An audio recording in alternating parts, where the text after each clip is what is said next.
What? Of course, it's perfectly safe, said Rachel the rogue. She scouted ahead, and then she was horrified when she heard the mechanical chink and the thunk, followed by a gasp behind her.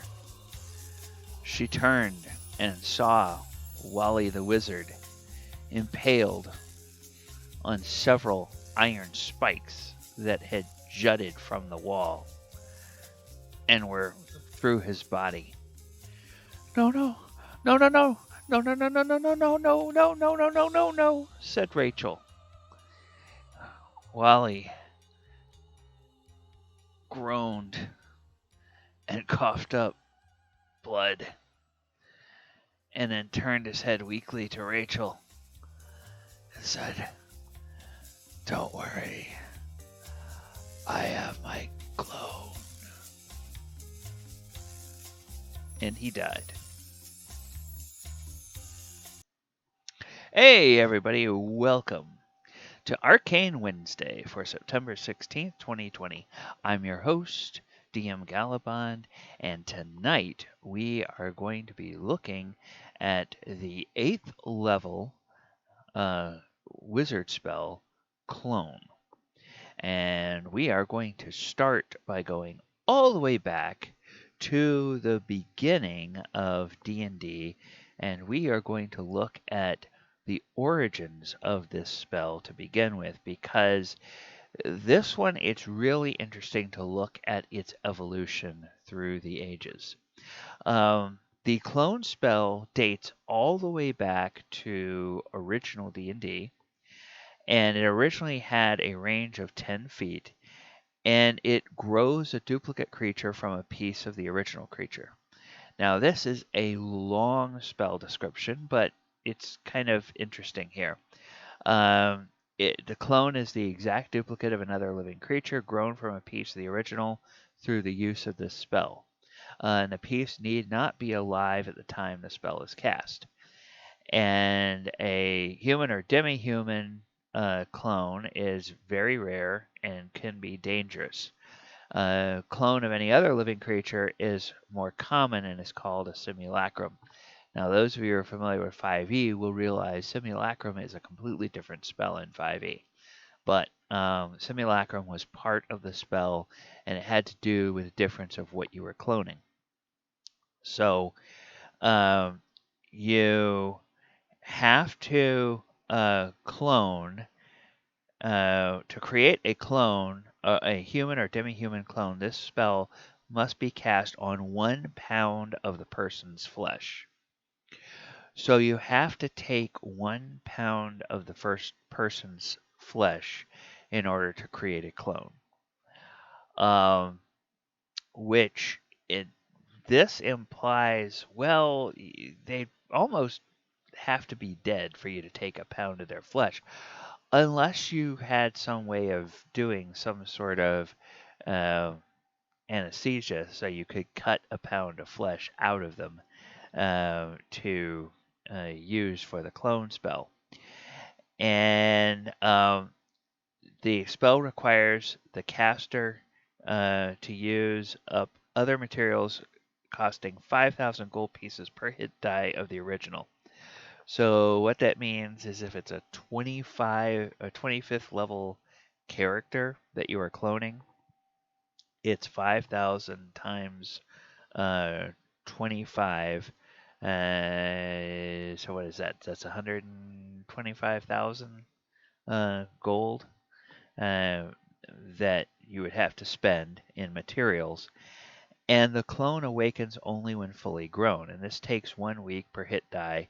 So that means that in the case of our 25th level character, it would take 25 weeks for the clone to grow. Now, if the human or demi-human original is not alive when a clone awakens, the clone has all of the features, stats, memories possessed by the original at the time the flesh was taken. Okay, that's kind of an important it says it's an important point here. It's also an important distinction for the way the spell has evolved. And the so a 20th level magic user could leave a pound of flesh with a scroll, and he might be restored if he was lost. So if he gains another 10 levels of experience, and then the scroll and the pound of flesh is used, then he comes back as a 20th level, and he doesn't remember anything from the level 20 to level 30. But now if you clone a person still living, or if the original person regains life, then the two, as long as they're on this, well, no, this is original edition. The two become aware of each other, partial mind link, they can feel each other's emotions, and they become obsessed with destroying each other. And or the clone becomes obsessed with destroying the original and will do anything to accomplish this. Um, and it will take it has 1 day per level of its creator, which is the caster of the clone spell, to kill the original. So they give another example. A 25th level fighter dies. His friend is a 34th level magic user, possessed a pound of the fighter's flesh. Then a cleric, a well-meaning cleric, raises the 25th level fighter. So now the clone is alive and the 25th level fighter is alive.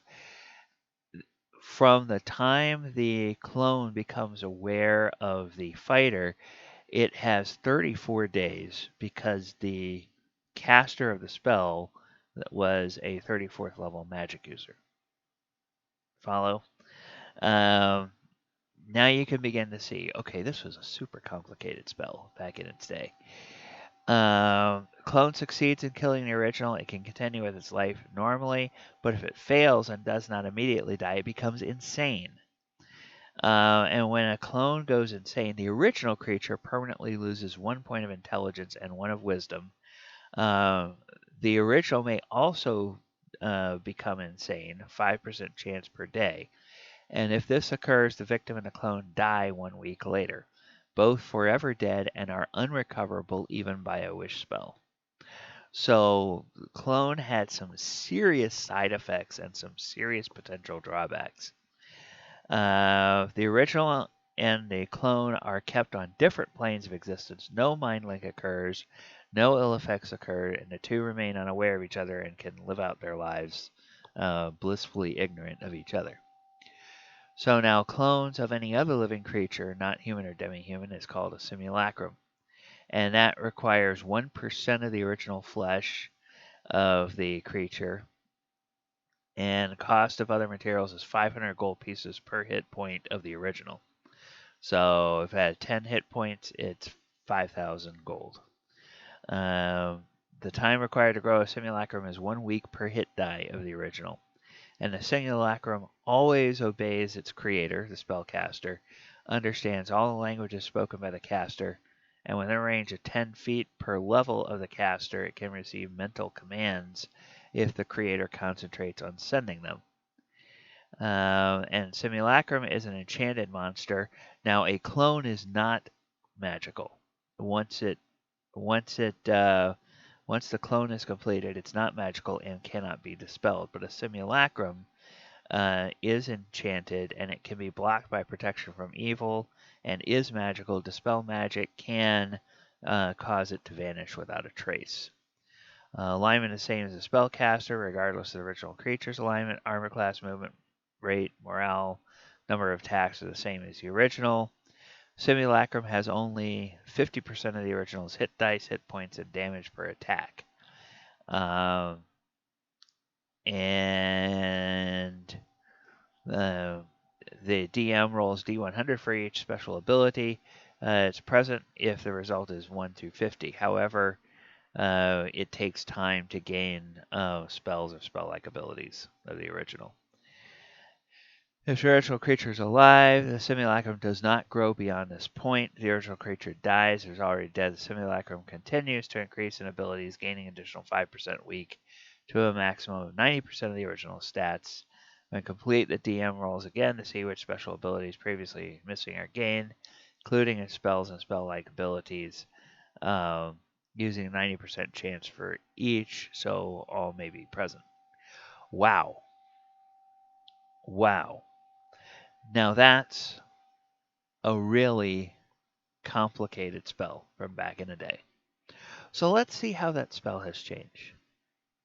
In original, or that was original D&D. In AD&D or first edition, now instead of being 10 feet, it's a touch spell, but it's still 8th level necromantic. Casting time is 1 turn or 10 minutes. The spell creates a duplicate. Clone is the same in all respects.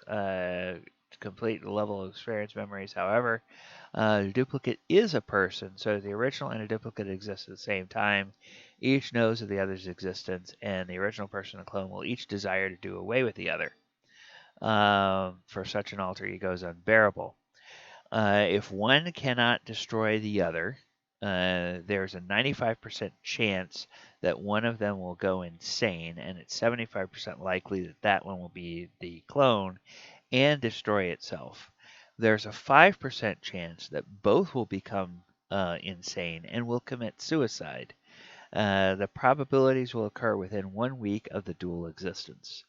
Material component is a small piece of the flesh of the person to be duplicated. The clone will become the person as he or she existed at the time which the flesh was taken, and all subsequent knowledge, experience, etc. will be totally unknown to the clone. Also, clone will be physical duplicate. Possessions are another matter. And a clone takes from 2 to 8 months to grow. So 60 to 240 days to grow, or 2d4 months to grow, and only after that is dual existence established. So that's all right. Much more concise spell, much more digestible. Some of the same drawbacks, but not nearly as complicated. Okay, so AD&D, good improvement. Well, now let's take a look at the second edition version of the spell. It's also touch permanent 1 turn. And okay, slight change. Very, very similar to first edition, except one cannot destroy each other. One will go insane and destroy itself. There's not a chance that that will happen. It's a definite that will happen, and it's 90% likely to be the clone. Or possibly both will become mad and destroy themselves, so there's a 2% chance of that. These events nearly always occur within 1 week. And it's still the person is the clone is the person as he or she existed at a time which the flesh was taken for the spell component.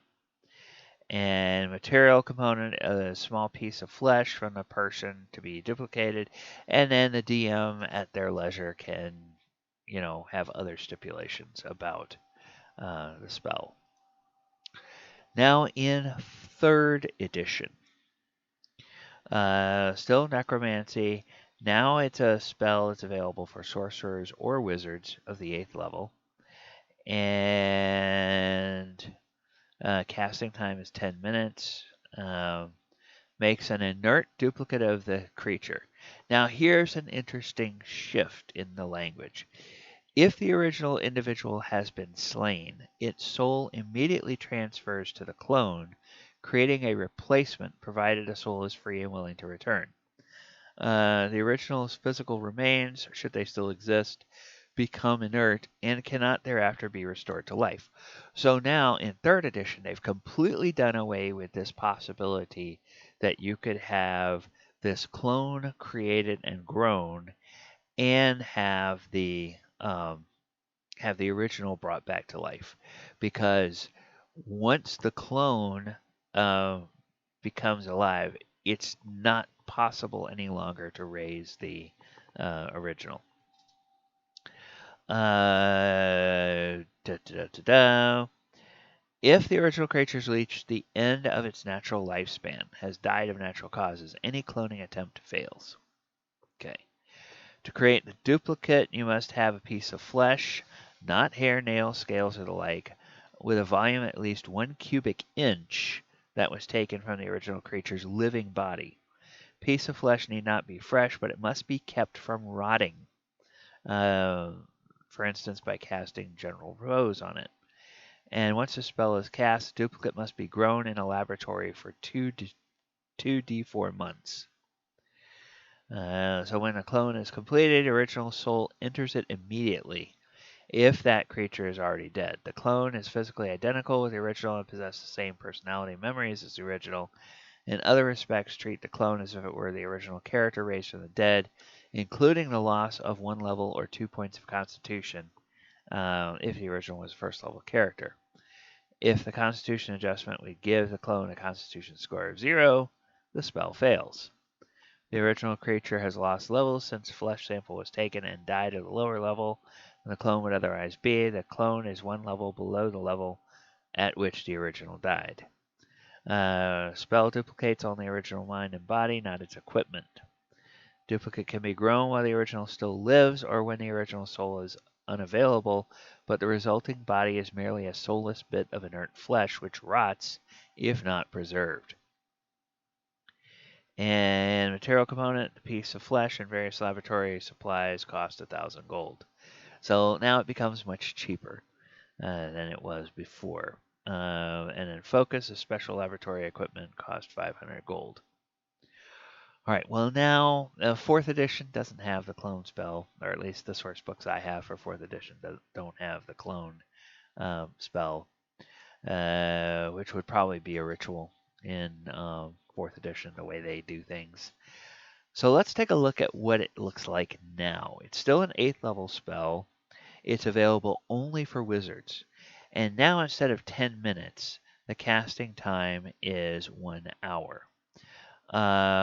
It's a touch spell, verbal somatic material, instantaneous necromancy, and it's considered a utility spell.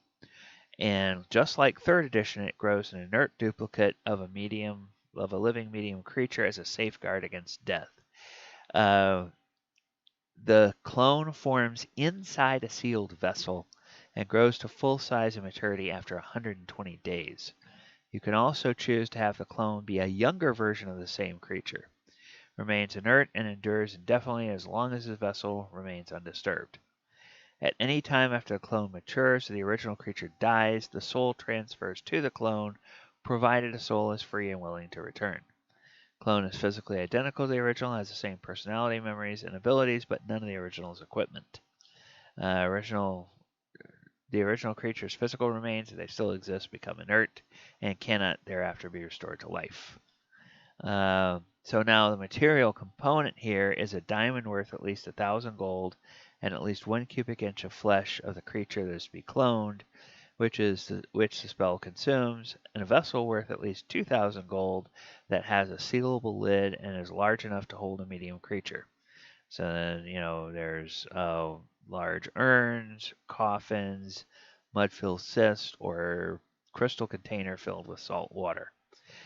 So this is where that comes at. Now, the other thing that comes to mind with that, and this is if you're a devious DM, you may not remind the person putting all this stuff together to create a clone for themselves should their character die.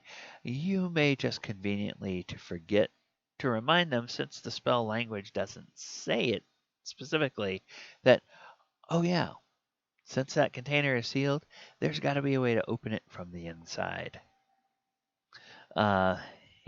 Presumably when you create it, you're going to have to seal it from the outside.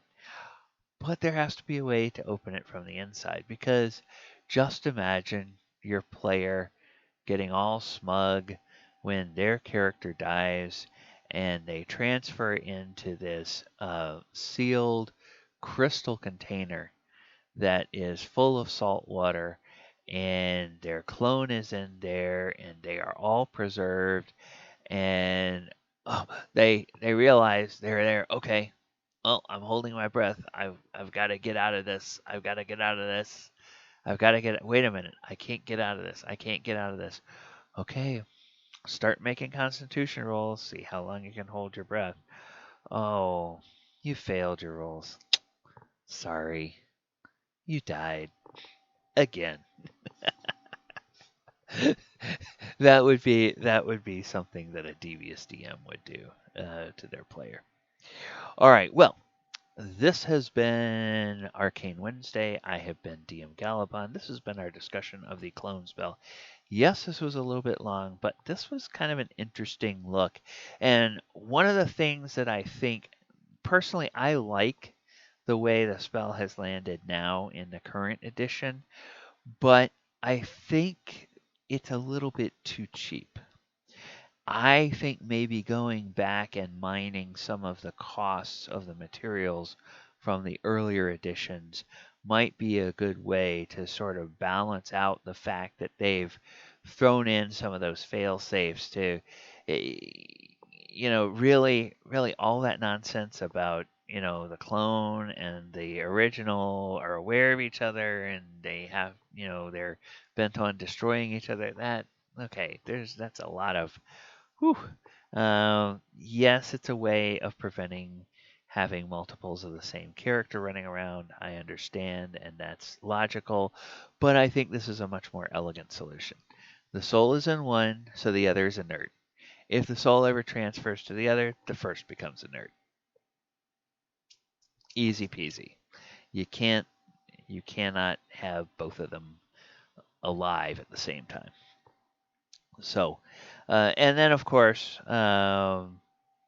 the other thing is some of the older editions had all these rules about what the cost of bringing someone back is, like losing a level, losing points of constitution, something like that. All right, if you like everything that we're doing here on this channel, please click the subscribe button. Please like the video, share the video, click this notification bell so you will be notified every time a new video drops. And in the comments below, let me know if you've ever used the clone spell as a player, or as a DM, if you've ever seen a player use the clone spell. What was an interesting kind of thing that came out of that, or any interesting stories that make that memorable? All right. Well, we will talk to you later. Everybody take care. I hope you have a wonderful evening and good night.